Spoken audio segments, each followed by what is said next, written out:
is given, I think, innocently by people who are like, yes, that seems like a good cause. We should get Americans and Islamists should understand each other a little bit better because I think there's a lot of fear out there, a lot of unfounded fear. And so here's some money to help educate people. And then they go, okay, we got a little extra money. Let's send that off to Hamas so they can buy more bombs. And we'll send some of this off to Hezbollah. And you're like, whoa, hold on a second.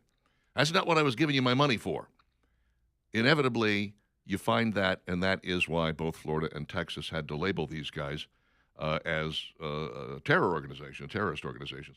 And it has been discussed, by the way, at the highest levels of government whether or not they want to do that. Somehow, CARE has managed to slip the noose on that repeatedly because they're like, "Hey, what was the speech that was given in Animal House when they were having the student court?" And it was Otter that stood up and said, "We're not going to let a few bad apples ruin this for the rest of us." That's basically CARE's take on things. Hey, there's a few bad people in the organization that do bad things. We'll weed those guys out. Don't worry about it, and then we won't have this problem any longer. So please don't label us a terrorist organization. Anytime there's money at hand, anytime you're gathering a group of people that have questionable motives, you can get, and this goes, by the way, for Congress, the United States Senate, and pretty much all of U.S. government. If there's money around and you gather people that have nefarious motives, you can expect that some of that money is going to be spent in nefarious ways. It's hard to weed that out Yeah. when you don't see it as a problem. J.D. Vance announced yesterday over $250 billion in fraud had been uncovered already by the fraud squad that has been put together. $250 billion. And you go, is that a lot? Is that a lot? It's a quarter of our yearly deficit. We have a yearly deficit of about a trillion, little over $1 trillion. A quarter of it is fraud. Yeah, I think we can probably fix that. If we can get the fraud stopped, there's no telling what we might be able to achieve. Although, if I know Congress, they're going to go, "Oh, we got an extra $250 billion to play with." No, you don't. Stop it. 645, Dixon and Vining, Talk 99.5. She's Catherine Kayet in for the. She's waking up slowly but surely. She's struggling this morning, but she will get there. Just wait. She hasn't opened the trail mix yet. Once you get that protein in your body, you'll be in good shape. 645, stick around.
All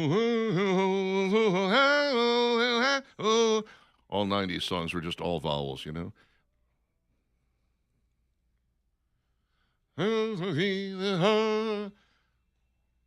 This guy and Eddie Vedder. I don't know. You can understand him a whole lot better than Eddie Vedder. Barely. I can. Okay, good for you. Maybe it's my ears. And then 650. there was Kurt Cobain. Dixon. One of the funniest things about Kurt Cobain to me was that he was just like a kid in a candy store excited about Weird Al Yankovic covering Smells Like Teen Spirit. I guess when you Smells grow like up. Nirvana. Yeah. High praise. Yesterday I saw on Facebook a picture of, and I can't remember who it was, but it was some death metal guy standing next to Henry Winkler. And he was like, I'm at the Fonz today. And you go, you forget these kids grow up when they grew up with that. So now they're adults, they're wearing black makeup and they're goth and they go out and they sing about, God knows what. And they're like, oh, the Fonz is here. Can I get your autograph? Can't help it, man. 650. Hey, let's break out. This is we had a conversation yesterday about this time of year and how I say this time of year. It's not even this time of year. It's way too early for this, and yet it is still happening. Hit it, Steve. Anytime now would be good. His computer just let him go. Hey, Bob, is that your car or an unbalanced clothes dryer? I don't know why my engine is sounding like that. It's losing power and belching smoke all over the place. What kind of oil do you put in there? Regular oil, the usual. That's your problem. Why use the usual when you can use the unusual? Unusual? I think I have a quart bottle in my pocket. Yeah, here it is. Try this. What's so unusual about this oil? Give it a sniff. Okay. Whoa! Is that? Yes, pumpkin spice. Pour it into your crankcase. Gee, it smells just like my cookies, cakes, pies, hand soap, toilet paper. You bet. Everybody loves pumpkin spice. Soft drinks, shoelaces, antihistamine, chapstick. Yeah, your car will love it when you... Light bulbs, kittens, copy paper, butcher knives, pillows. Yeah, the point is... Socks, hairbrushes, scotch tape, catheters, Crayolas, weed killer, power drills, mouse pads, can koozies, padlocks, pet rocks, Okay, that's accordions, enough. ballpoint pens, frisbees. Everything is nice when you add pumpkin spice, even if you pay thrice the price. A message from the Pumpkin Spice Consortium. Vitamins, sticky notes, Christmas ornaments, Rolodexes, phasers, penguins, kaleidoscopes, hemp rope, decongestant ink. Penguins? Kaleidoscope? Catheters. Catheters. I heard catheters. Yeah, I heard catheters. That probably bothered me more than anything else. Yikes. Why does it burn? Here's my question. Why is it some things come and go? We've had a variety of flavors. We talk about this. Thank you. I fell on my keyboard. We've had conversations about these flavors that are like the flavor of the month. I don't know if you weren't around in the 70s, Steve was. Everything in the 70s was lemon scented. Okay? Everything. And in the 80s, it became herbal. Suddenly we had herbal. It was very strange. Pretzel buns were all the rage at one time. Like every fast food restaurant is like, this comes on a pretzel bun. And then eventually that faded away because people were like, yeah, we've had enough of that. Pumpkin spice will not die. Every year it comes back like a vampire right around the fall season, ready to attack. And I don't know why. I mean, it's not, probably because it's not a constant. Maybe. It's It's seasonal. It's like McRib, Yeah. right? Yeah. They break it out every once in a while just to tease you with it, and then they take it away. Yeah. Okay. So I don't guess you can, once you start to get sick of it, Yeah. the season's over with. I suppose that's true. I mean, hot honey is all the rage now. That's on its way out, though. I'm telling you, hot honey is. But Nashville hot a couple of years ago, right? Everything. Wait was, a minute. Yeah. I'm seeing it coming now. Yeah. Hot honey pumpkin spice. Oh, bring it. That should be great. I mean, hot honey is just good. Michelle, the lunch lady, says, good morning, Dixon and K squared. Hope you have a good one. Thank you, Michelle. We appreciate Thank you, Michelle. Good morning. Jerry, the angry trucker, good morning. I just crossed over into Virginia, headed to Suffolk. My drive will be much better now that you all are aboard. Hey, Miss K, hope you all have a great day. You too. Thank you. He rhymed that, angry trucker did. McGee, after the gramophone disappeared, the world started going to hell in a handbasket. Yes, that was it. The death of the gramophone is what really brought it all down. Fran says, Richard, you and Valerie's AM show is fantastic in every way. We listen every day, spot on with entertainment and information, Alabama and beyond. Steve's great, too, and love the accurate 1819 news. Thanks. Thank you, Fran. You're very nice. We'll take all the compliments we can get. It's the Thing that says it's clobbering time. Oh, okay. From the Fantastic Four. Yeah. And Hulk doesn't, I mean, I guess the phrase is Hulk smash. Hulk smash. That's the Yeah. best he can do. Yeah. Okay. I like clobbering time. Glenn says, pretty sure CARE endorsed Doug Jones in his last Senate race. I believe you are correct about I looked that. it up. They Yeah. didn't officially endorse him, Yeah. but they were backing all the Democratic people, and they defended Doug Jones to every attack that he possibly got sent. So officially, no, but for all intents and purposes, yeah. All righty then. You know, I don't know if that's an endorsement that you should be courting, but you know, you do you. I saw where John Fetterman, said to Al Sayed yesterday, he said, hey, let me extend a challenge to you now over the next 3 months. Why don't you go ahead and keep campaigning with Hassan Piker? Why don't you keep campaigning anti-Israel? Why don't you keep campaigning the way you campaigned to win this Democratic nomination and see where it gets you? And I think he's right in that, you know, he didn't even win 51% of Democrats in the state of Michigan. I don't know that he can pick up the win in the Senate race. That may end up becoming a Republican Senate seat simply because of the candidate that was chosen by the Democrats. Then again, I could be wrong. I've been wrong before. I thought I was wrong once, but it turns out I was mistaken. I was wrong for 24 years. That's how long I was married. There's a really high Muslim population, though, in Michigan. So. Yes, there is. Yeah, absolutely, which is how he ended up getting the nomination, I think. But I don't know that it's going to follow through when it comes to the general election. Sophie Cunningham has called out the WNBA media and says, how about we actually talk about basketball? And the media said, as soon as you guys start playing some, we'll talk about it. That's ouch. Isn't it interesting that what it took to get folks talking about the WNBA was the controversy over men in sports, the controversy over getting men, biological men, into women's sports. And there are some people who are dead set on it and say it absolutely has to happen. And the vast majority of people are the other way on this and saying absolutely not. But that's what created the controversy that actually got people talking about the WNBA, because otherwise they wouldn't even be a blip on my radar.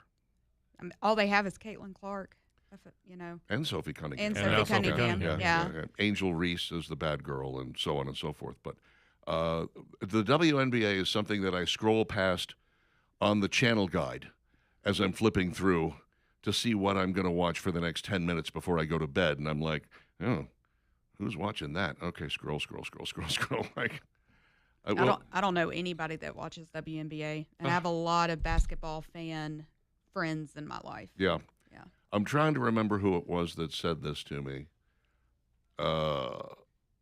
It was a rather brilliant comment. I think it was a comedian who was in town at the Stardome, and we were talking about women's college basketball, and he said, zero interest. I said, really? I said, I kind of use it as methadone. You know, once we get through the men's NCAA tournament, then there's a little bit of women's that you can watch, and it's like methadone. It kind of gets you off the drug. And he goes, I can play the game below the rim. And I was like, oh, that's a really good point. That is a really good point. I can see why people just aren't that excited about watching women's basketball. And the only thing that is exciting is now is that it's turning into roller derby. You know, Caitlin Clark got punched in the throat. Let's take a look at that video 27 times. Yeah. Sophie Cunningham's become the enforcer. Now she goes out and elbows people in the face when they hurt Caitlin. Oh, let's watch that video 27 times. Are we actually watching the basketball? Hell no. We don't care about that. We don't watch women beat each other up. I don't know. Why don't they play it in a mud pit? They could do that. Or Jell-O. They could do that. That might make the game more exciting. More people would do. Listen, we're going to take the ball away. That's not sexist at all. No, not even a little bit. But unfortunately, that is what is tuning people in. I get it. Yeah. Just saying. Nothing really has changed among the American male in, Well, my lifetime anyway. 7 o'clock, Dixon and Vining, Catherine Kite in for the vacationing. Valerie Vining, Steve West is here. We've got Phil Carter back in the traffic center.